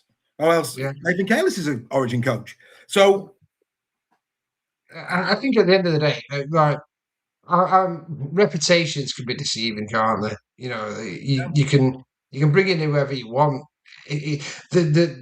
What people need to realise is that there's so many things that have to marry up to form a team, a club, and a coach who are going to go on and be quadruple champions like KR did. The stars have got to align a little bit because the players that are already there have got to buy into his coaching methodologies first of all, because you can't replace a full squad. So you've got to have a bit of luck in that respect to go to a team where they are going to buy in and that kind of thing. He's not. Carol Moore. Oh, how topical is that? Genius. Nathan's not the Messiah. He's a very naughty boy. Love that, Carol. Good effort. Loving that. I had a couple of good ones there tonight. Hey, they're on form of the viewers tonight. Look, we'll wait and see. I think the other thing as well, I mean, people are saying it's about culture. It's about taking over the reins. That worries me. I don't know about you, John. That worries me. KR have got in certain quarters a couple of players that are aging. They're going to have to change a few. Then there's that relationship piece, and there is. I mean, dare I say to you, Yorkshire people, Brian Clough at Leeds United back in the day, taking over from Don Revie. He didn't stand a chance because they were Don Revie's lads, and there'll be an element of that dressing room who were gutted, and rightly so, that Willie Peters is away. And if Nathan comes in and changes anything, it could look as a little bit of what's going on here. He's going to have very little cap, and because he's going to have very little cap, he's not going to be able to bring his own people in. And that's not to say there's a need for that at KR, Joel, at the moment. There's not. But any coach who comes into a side, your man, case in point, it's only been there 5 minutes and he brought somebody in because he wants to bring he wants to bring people in who can help him with the dressing room and help him with what he wants and explain it at a player by player level. What's your take on it, Joel? On the KR, I guess you mean. It's a very difficult one because he's going into a club that it's not just another good Super League club. These are world champions. Correct. And that can be a bit of a poison chalice in a way, only because the expectation there is right. What's better after Willie Peters? And that becomes a very, very difficult question to answer. And because, is there anybody out there who can be another Willie Peters? Possibly not. They always say, don't they? Timing, culture, structure, all the stars have to align for you to get to where KR have got to. And this was a build-up over a long time now. Willie Peters wasn't a first-grade NRL coach, but he didn't have to be at the time because KR weren't up where they are now. No. The difference is now is that the expectation is that you would get an NRL coach because that is the only way of really bettering the calibre of coach that you get in. Not that anybody else is better or worse than Willie Peters, but whatever happened at the time worked really well, and the players that he got worked extremely hard for him. So you make a very good point that the fact that these are Willie Peters players And even though they are fantastic players, the best squad in the world, it doesn't mean to say that they're going to get on with the new coach. Though, if the new coach has said in his interview that his direction for the club aligns with what KR want, then great. And I'm sure that they've done their due diligence. I'm sure, because we all know that KR structurally is one of the best clubs around. Spot on. Like Paul Lakin will have done all that due diligence. He'll believe, as things currently say, he believes he's the right man for the job. Who are we to question that? The thing is though, like I say, I think KR next year is going to be very interesting, because there is going to be a vacuum that Willie Peters leaves because he's been so good. That automatically has to happen. And what's going to be very interesting, I mean, look, you look at, again, at the risk of, we'll wait and see. We'll just wait and see. But if the wheels come off next year at KR, or it's not going as smoothly as perhaps let's see what happens in terms of there's a lot of people tap pop shots at Wigan, Leeds, and Saints in terms of how they take defeats. Well, that'll be interesting as well. How much it's all well and good at this moment in time saying, "Oh yeah, be given time." Will he be given time? If KR are sitting fifth next season, at this 20 rounds into the season, not saying that that's going to happen, but if it did, then what? I mean, I'm not saying that's going to happen. I think they've got too many good personnel. But people in the chat are saying, well, the thing is, we've got Reece Martin going, and we've got Tavita Pan. Tavita Pangai's not on a lot of money. Tavita Pangai is Hail Mary for a better contract somewhere else. He's not. He's been given redemption, and so he's not on a big. Reece Martin has, but as Wigan are finding, there's going to be KR players that are due a new contract where Reece Martin's money is going to be needed. There is likely going to be a day, and that is just purely down to the fact of, like you've said, contracts, but a new coach. That isn't going to be a smooth transition. It's not. Even if you kept the exact same players, a different coach is not going to play the exact same way that they've played, and it's going to take some time. But the thing is that their dip could be going to fifth, and that's still not a bad position to be in. But like you say, their expectation of themselves should be in top three, and that is whether they can hang with that for a couple of years or not. It's a big story. I mean, people saying in the chat there, Baz is saying, he's got a 3-year contract. He's going to get given time. Means nothing, mate. John Cartwright was given time. Rowan Smith was going to be given time. No, it's a standard 3-year contract. Any coach worth his salt coming over is going to have a 2 or 3 year contract. That's naturally going to happen. No NRL assistant coach is coming over on a year contract. It's going to be 2 or 3. And I think, dare I say it, you Robins fans will have a big say on if he sees that out or not. Yeah, true. Well, he will. They will definitely. And they're right though that he will need. He will get a grace period anyway. And even if KR aren't, firing all cylinders straight away, I think most, the normal KR fans, not the one that jumped on the bandwagon, will accept that. It's all about signings, isn't it? It's all about who you can bring in, and he's not going to be able to do that immediately because of salary cap restrictions, regardless of Reece Martin going and packing. But the good thing is he's working with an exceptionally good squad at KR. They are a fantastic side, and he can add whatever he wants to it, to complement that. And I don't for 1 minute think KR are going to plummet. I don't, but only time will tell. Yeah, and look, Brad Arthur came in for a year. Yeah, because he was Brad Arthur. He was an NRL coach. He was an NRL head coach. Yeah, exactly. And that was to get them through, having got rid of Rowan Smith. And then he stuck around, and he continues to stick around. We're going to play. We're not comparing apples with apples. Look, we'll see what happens. We will see what happens. It's just interesting.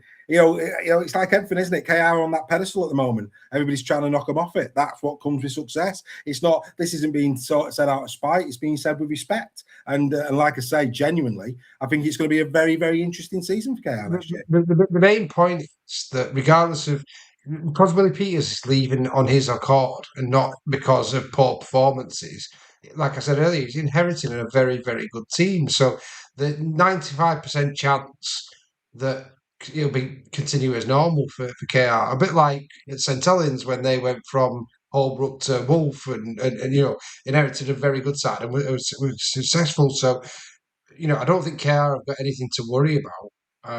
It's just it comes back to that thing of culture, and if the players that are there, who are all exceptionally good players, will play for them. I've no doubt that they will. I think it'll be continue as normal for KR, and I'd be very surprised if that's not the case. Yeah, and I would. I mean, as long as they've got the spine, because they're the key positions of the club. Yeah. The spine, and that spine. I mean, there's the Tyrone May bit.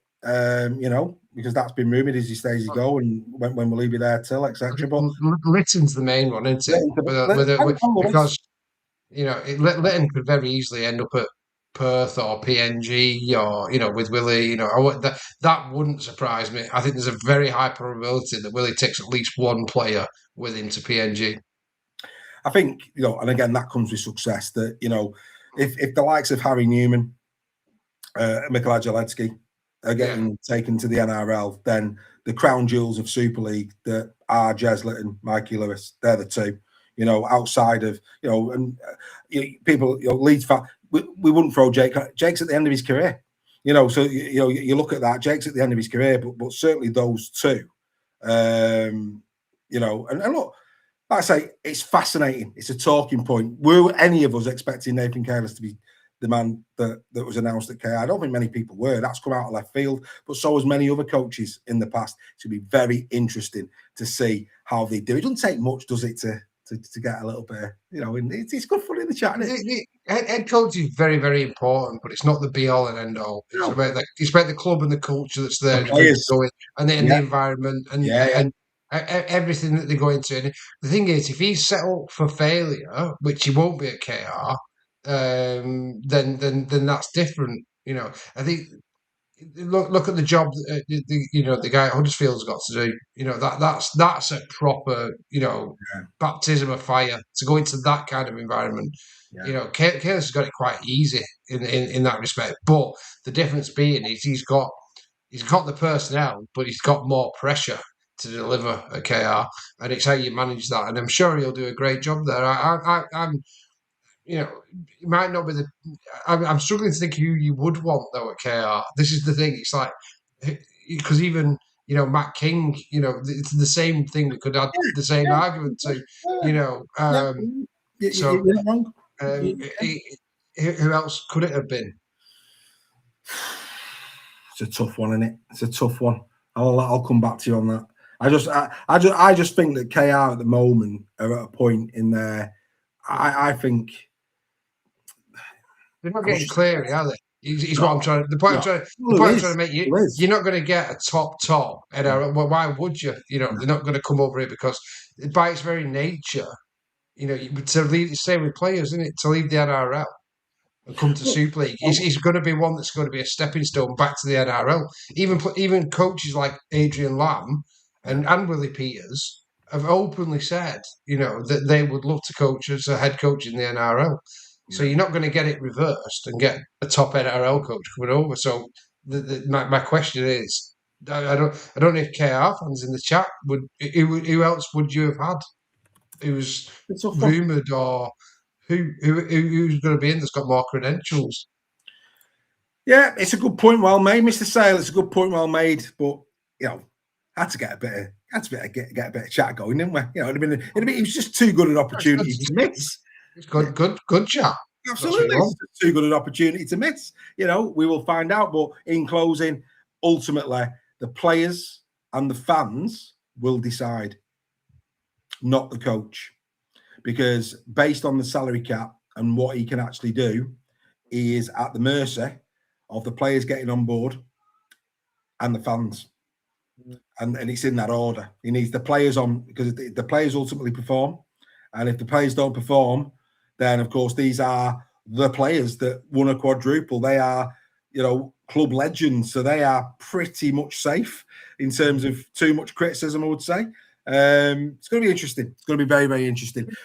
Very, very quickly, because there's a bigger debate I want to have on other things. Just other news. Trout back for Lee. That's banging. This is an interesting one, Steph. In the pre-match press conference for Lee last week, I think it was last week, as much as Lee have not back any approach with Pape, I thought Adrian Lamb's comments that that's not going away was quite interesting. So he expects them to come back, and I know that you'd be given a fee, and I get that, but he's sort of intimated that he thinks that perhaps more money will be thrown at that by the NRL. I think there's more of a story there. If you listen to his press conference this week, he was actually saying he's challenged Edwin because he doesn't think he's been anywhere near good enough to his standards this year. So whether this is Lamb playing some games in terms of Edwin, you might get an NRL deal. He's on a massive contract at League. It'll take a lot of money. And if you're an NRL club, by the way, looking at Edwin's performances and over this season, particularly, and he has had an injury. To be fair to him, but PNG would be crazy at the moment to pay stupid money for Edwin Pape because he's not playing at that level at the moment. It's as simple as that. He needs to be playing like he was a season and a half ago. And I'm sure he'll get there. We've had it before where Adrian's had to give Edwin a kick up the backside. And when he did, we saw the best Edwin Ipape. On his days, the best hooker in Super League, right up there with Jez Litton and Danny Walker. But he needs a bit of a kick. We saw a bit of genius when he did that chip over against Tulkar. But no, it's good players are always going to get Ruben, and especially when it's you play for that nation. Same with Lachlan Lamb, isn't it? His contract's up at the end of 2027, so that one will come about. But all these are to do with agents and getting the most money for the players, as it should be because it's a short career.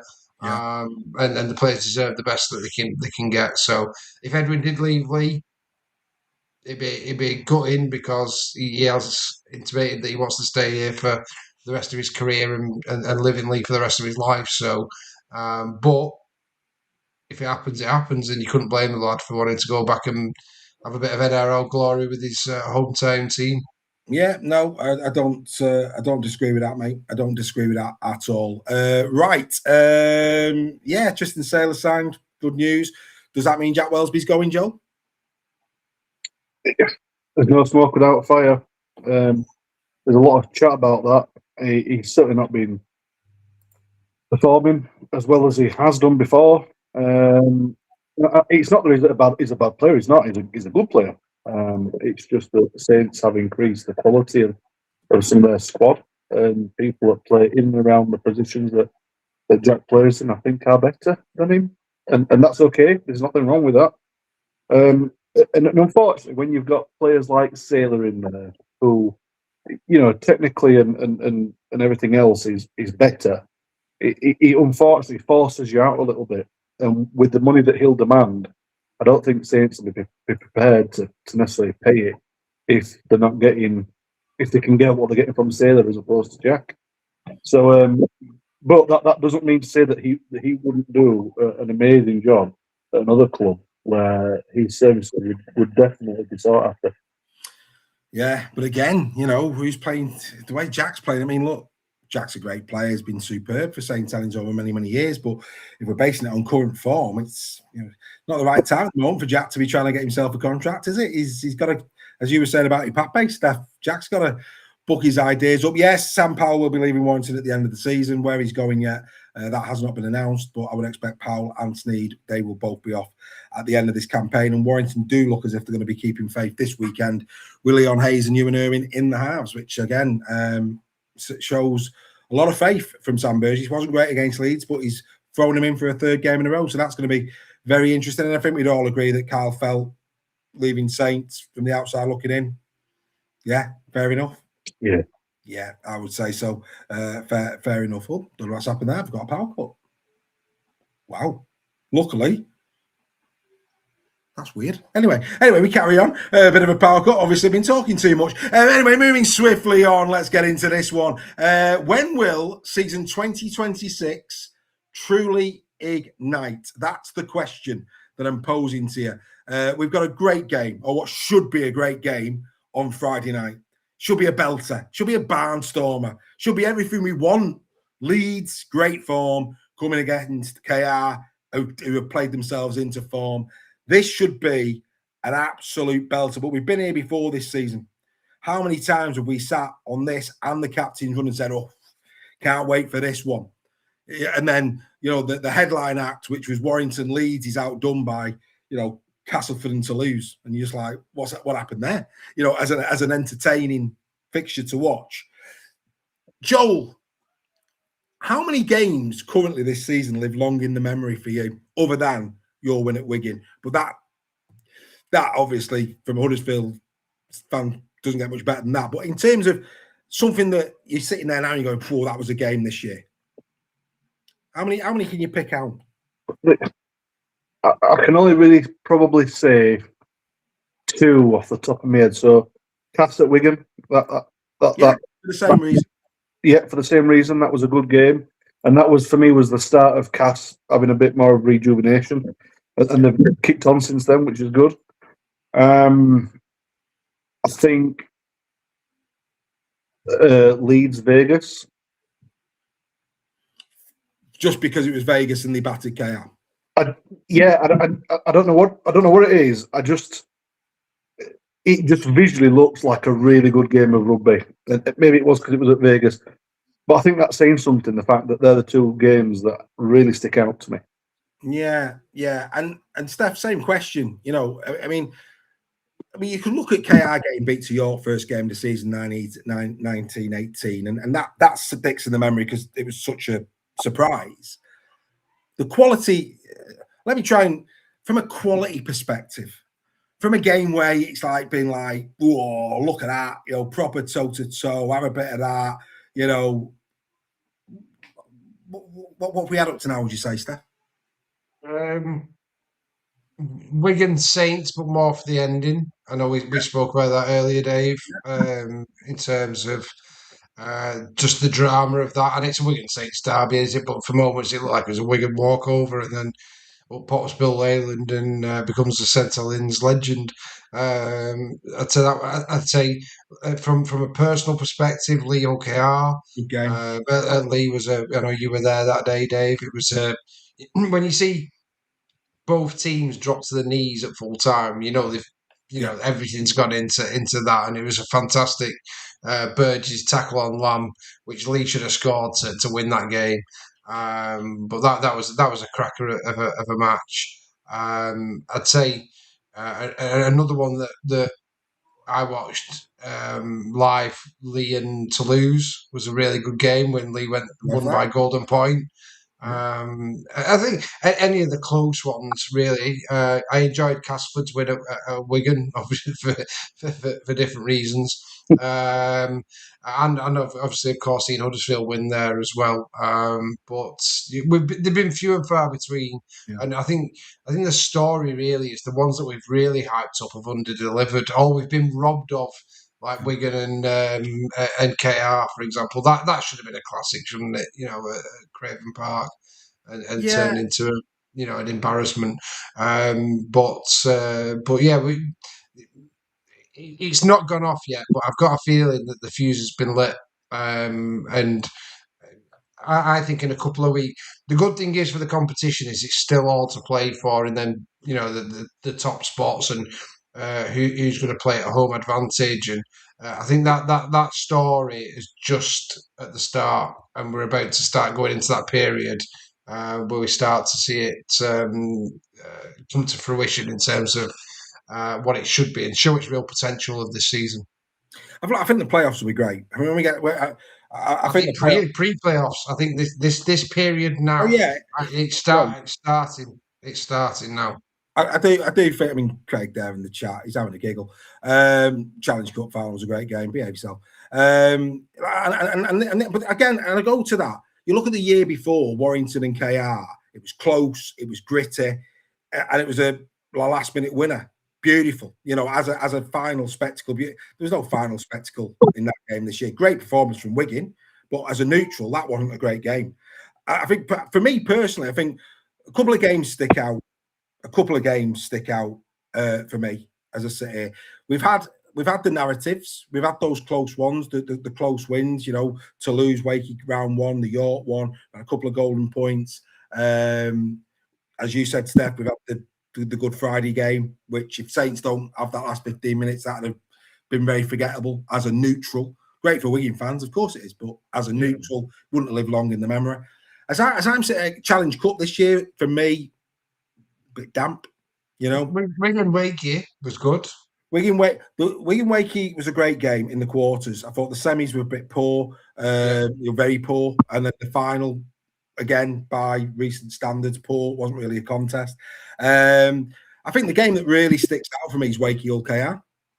I think Wakey Hull KR was a proper ding dong. It ebbed, it flowed. Wakey got off well. KR dragged themselves back, looked like they won it, and then that wonderful try at the end, which was a neutral. You go, whoa, that was a that was a game. You sit there as a neutral watching that, and you're fully entertained. I thought the Warrington Leeds game at Headingley, despite the weather, was befitting of the occasion. As you rightly say, KR Lee, because of the intensity. We haven't had enough of them this year, have we? Those games where there's absolute hatred on the field, toe-to-toe brutality. We just haven't. That one, I think, probably one of the closest to it. KR Lee at LSV, where it was brutal. Playoff. That game was playoff intensity, and there's not many this year we could say that. And like I say about the players dropping to the haunches, you could that's what we want. But we're not going to get that every week in, week out, and especially not in a comp where we've got 14 teams either. It's but I think the second half of the Super League season is just about to ignite. I think the only thing for me, Joel, that has delivered and continues to deliver is the wingers, the wing play. Some of the tries we see in our sport are just phenomenal. And I think, the likes of Hodkinson, I'd say what Marshall's got it all on. He's got it all on to get himself back into that Wigan team for all the right reasons. Because how do you drop Hodkinson? You just can't. He's playing far too well. That is the best kind of problem that a club like Wigan can have. Yeah. You want to make them great headaches for the coaches, and the pressure's on. Not because whether he picks the right person, it's whether he picks the wrong one. Because the likes of Noah, the youth that he's got, his natural ability, being able to try to find that line right in the corner. Because so many people do it now, we kind of expect that players should have it in them. But that takes some real skill and technique. And that does get practiced over and over and over again, hundreds and hundreds of times a week. And, I dread to think where he could be in 10 years. Because if he carries on with the trajectory he's going, it's NRL bound. And we don't like saying that, but that is unfortunately the case. But he is that good of a player now with the potential that he's got. You could see that he would go on and do some very big things. And the fact that he's at Wigan at his age shows just where he's at. It's a big shout, that. I think when I look at a player like Noah Hodkinson, and you can prove me wrong when I say this, I don't see an NRL player. Right. I see an exceptional Super League player. Okay. But history tells you that backs struggle to go over there and make a name for themselves. And we've got to remember what's that? What's that? He's not big enough for an NRL. No, he's not. And full back as well, Joe. You've got to remember Sam Tompkins went over there and was virtually non-existent. Yeah, but he has got time behind him, hasn't he? Sam went over a little bit later than what I think Noah is now, isn't he? Ryan Hall had the best chance of being an NRL back, but was robbed because of ACL, wasn't it? Anyway, Dawn Baker's in the chat with her wonderful cherry and white glasses on, and she's putting a little bit of a shout out for Adam Kieran. He's the best centre in Super League. Agree, disagree, Joel? No, disagree. Disagree. Have a think of who's better. Steph, agree, disagree. Adam Kieran, currently the best centre in Super League. I think he's up there. I think he's playing phenomenally well, and you add into it his goal kicking as well, which adds a different level on value of a player. Um, he's not the best. Ash Hanley's the best centre in Super League at the moment for me. Spot on. Sorry, Dawn. I'm in complete agreement there with Mr. Sale. Ash Hanley at the moment, for me, all day long is the best centre in Super League. Joel, would you agree? Yeah, go Ash first, Petter Hickle second, and then maybe. You're not even putting me in your dream team, Joel. No. He's in the discussion. I think it's probably his best season thus far for a Wigan. Yeah, he's excellent. He's excellent. But I agree. We have got some very good centres. Yeah, I agree. I think he's certainly up there in the conversation, but he's no Ash. No Ash Hanley. No. If you get a bit giddy there with you. There's a reason Mika Stevo's on the tries he's on, and it's because of Lockie Miller, Brodie Croft, and Ash Hanley. Absolutely, completely agree. So let's hope this is the week. Let's hope that on Friday night we get a game that we're craving because it's set up. It's perfectly set up. Again, where's the adverts, Sky? Where's the adverts? Leeds, what Leeds did to KR in Vegas, they're smarting. I think there's been an interview with Mikey Lewis this week who he's smarting. They want redemption to KR. You're coming up against a Leeds team that are bang in form. This has got everything going for it. Please, God, give us a game that is befitting of what it is. Steph, I'm coming to you now, Joel. Steph just said, didn't he, that he thinks it's about to ignite. Do you agree with him, Joel? Do you think this is the game that kickstarts that second part of the season and gets us going? Well, I've got to ask you, is Jez playing? He's in the 21. So if he is, then I think that this is the game because these are the two squads that at the moment, are really firing by Wigan. So yeah, I absolutely do think it could happen. And if it doesn't, I'll worry for the rest of the season. But I agree with Steph. Yeah, I think it's about to go because we've not had enough of them, and we never do. So it's going to be a sellout as well, Eddie. It's all the same. Perfect. The atmosphere is going to be beautiful on the Teller. And KR travel well. Always travel well. It's going to be a sellout. That's what they're saying. It's going to be a sellout. Gary Whitecunness, good evening to you. He's now throwing Wardle's name into that. You and Dawn, go and get your own Wigan Warriors room. Argue it amongst yourselves, and then let us know which one you pick. Wait half the season. Yeah, Jake Wardle's not Ash Hanley. He's been injured. Yeah, he's not. He's no Ash Hanley. Ash Hanley outstanding. We've got on Jez is playing, but no budget, says Ollie. And I'm not arguing with Ollie. If Ollie says that Jez is playing, then Jez is playing. So we've got it on good authority. I don't think he is. Well, you can go and argue with Ollie. I'm not arguing with Ollie. I think he's out for a few weeks yet. I'm not arguing. Are you arguing with Ollie? No, I agree with him. I'm just having an opinion. Having an opinion with Ollie. This is Ollie. I know. This is Ollie. Ollie's definitely right. I'm not right. I'm just saying what my opinion is. Whether he's wrong, he's right. Exactly. Happy days. But no, let's hope and pray. I really am. Obviously, we're going to give that the full treatment tomorrow in the captain's run. As always, that will be available for you tomorrow afternoon. Look forward to giving you that. We'll get into all the analytics. We'll get into everything as always. And needless to say, we will be looking at some key matchups. I mean, look, the two again. Where's the adverts? Two for current Man of Steel versus former Man of Steel. There's just so much they should be promoting around this game. And as yet, I don't know about you boys, but have you seen anything advertised for this game anywhere? Yeah, tonight on Big Row. But apart from that, have you seen a single advert anywhere to say that Leeds are playing KR on Friday night? I'm more shocked that Ollie's bet me a fiver. Has he not seen my reputation with Bet Steph? Oh, hey, Ollie there. Ollie going in. Fantastic. I can't take your pocket money off you, Ollie. That'd just be horrendous.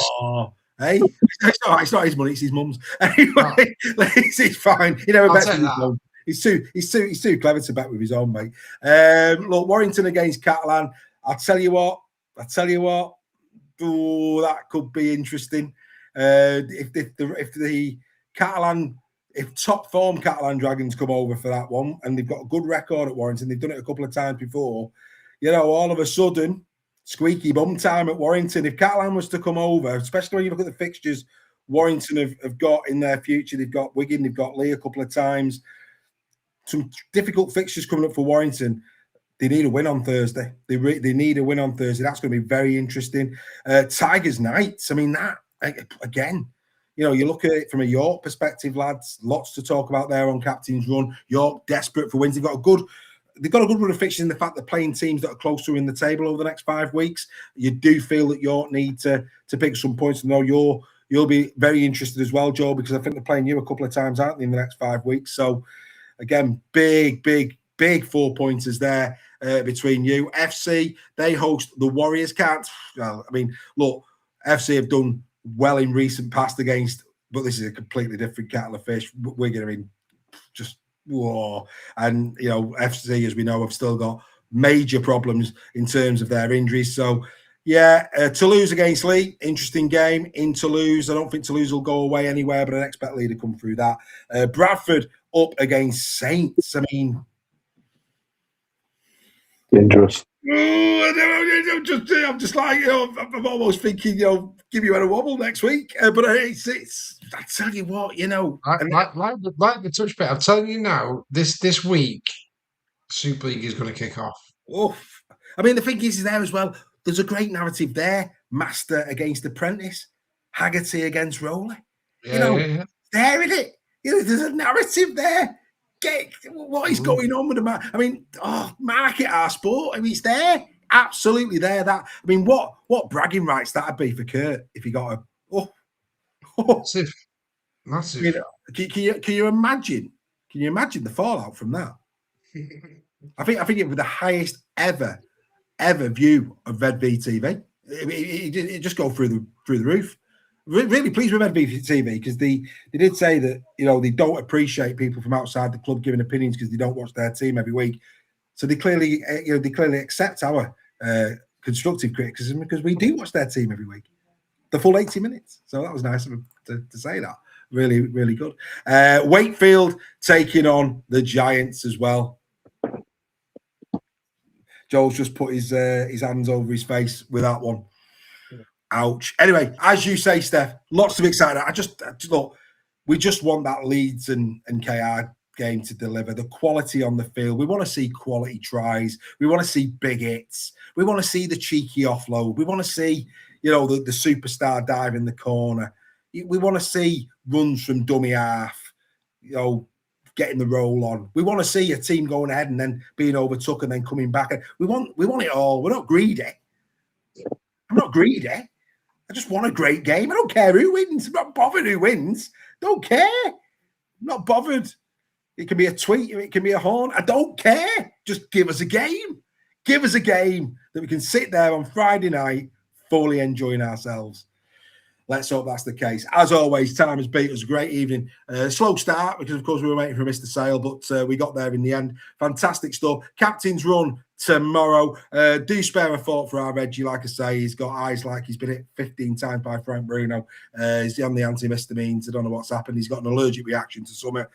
Hopefully not Super League, Rob. I'm sure that's not the case. But Reggie will be back next week. But from all of us now, we're going to say for one final time, congratulations to Ian Hallowell. Look forward to seeing you at Magic Weekend. Get in touch with us on the WhatsApp chat and we'll get that all sorted out. For those who are waiting tickets, they will be coming your way this side of the weekend. Apologies for the delay in that, but all tickets for Magic Weekend will be distributed this week. We've got about 5 places, I think, left on the coach. So anybody who fancies the Bluebell experience with Super League Raw, even if you're not sitting with us, there's an opportunity there for you to come with Super League Raw. Great night. We're going to be going from the Bluebell on the Saturday morning. We're having breakfast at 9:30. Private coaches picking us up about quarter to 11. I think it's quarter to 11.